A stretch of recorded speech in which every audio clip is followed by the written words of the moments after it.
Assalamualaikum student. So we have started CNS Medicine in which we are discussing various scenarios on various topics. So today our topic of discussion is acute bacterial meningitis. The scenario on meningitis is that 15-year-old girl presented with persistent vomiting and headache from the last 2 days. According to her mother, she has running fever for the last 1 week. On examination, she was febrile with 104 Fahrenheit temperature. She was slightly confused and unable to move her neck because of pain and stiffness. The key points in the scenario due to which I will justify my answer is that the patient is presenting with a short history of persistent vomiting and headache. She has also a high grade fever that is 104 Fahrenheit. The patient has also an altered state of consciousness, that is she is confused, and she is also unable to move her neck because of neck stiffness. So the typical points of the meningitis are: the patient has neck stiffness, the patient has high grade fever, the patient has vomiting and headache from last 2 days, that is an acute short history.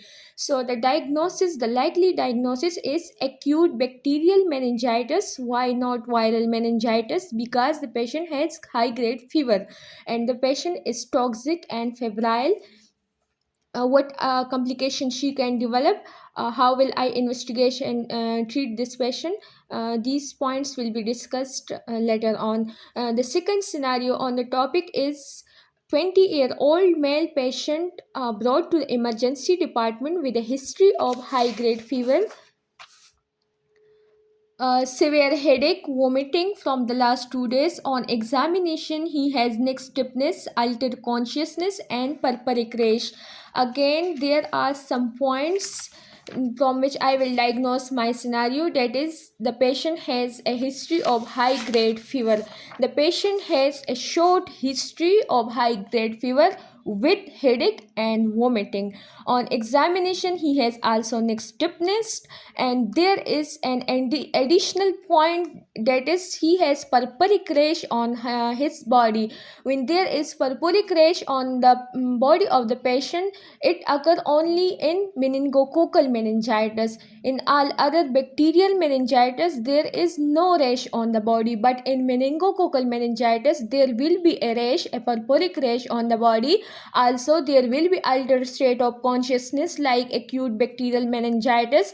Also, there will be neck stiffness, and there is also a history of high grade fever. So the diagnosis here is again acute pyogenic meningitis, but specifically there is meningococcal meningitis due to this purpuric rash.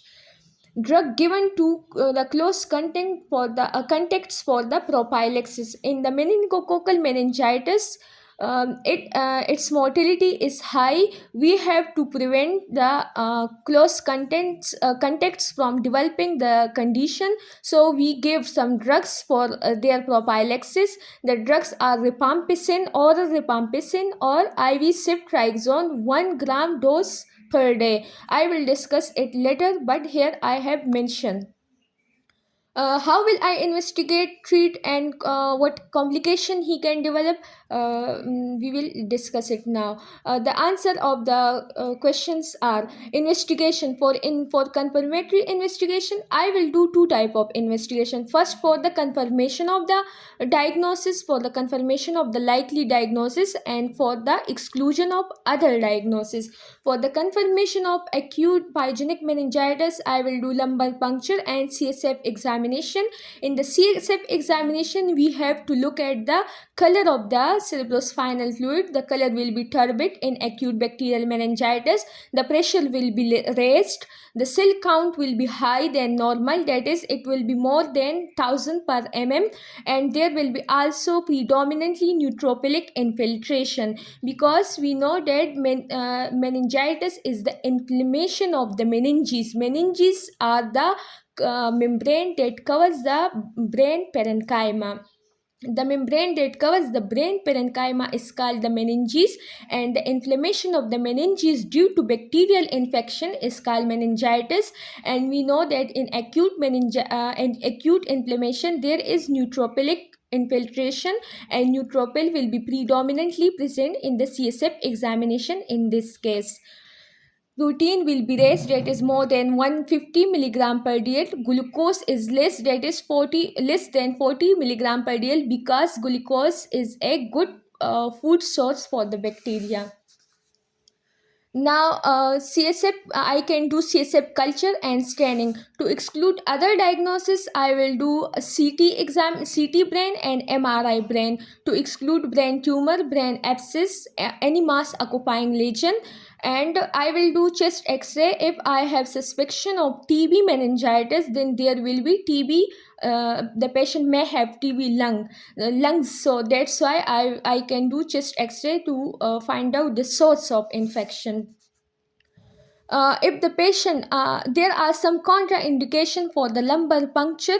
If the patient has high intracranial pressure, then I will not do lumbar puncture, because this will lead herniation of the spinal contents. I can do I will also lumbar puncture is also contraindicated if there is a local infection.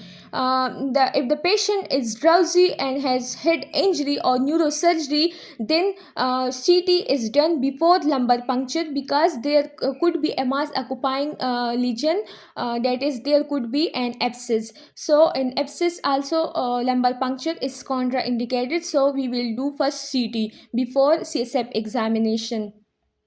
The treatment of this case is, first we will do supportive management, and then we will do specific management. In the supportive management, we have to admit the patient. We will do cool sponging, and antipyretic will be given to decrease the temperature of the patient.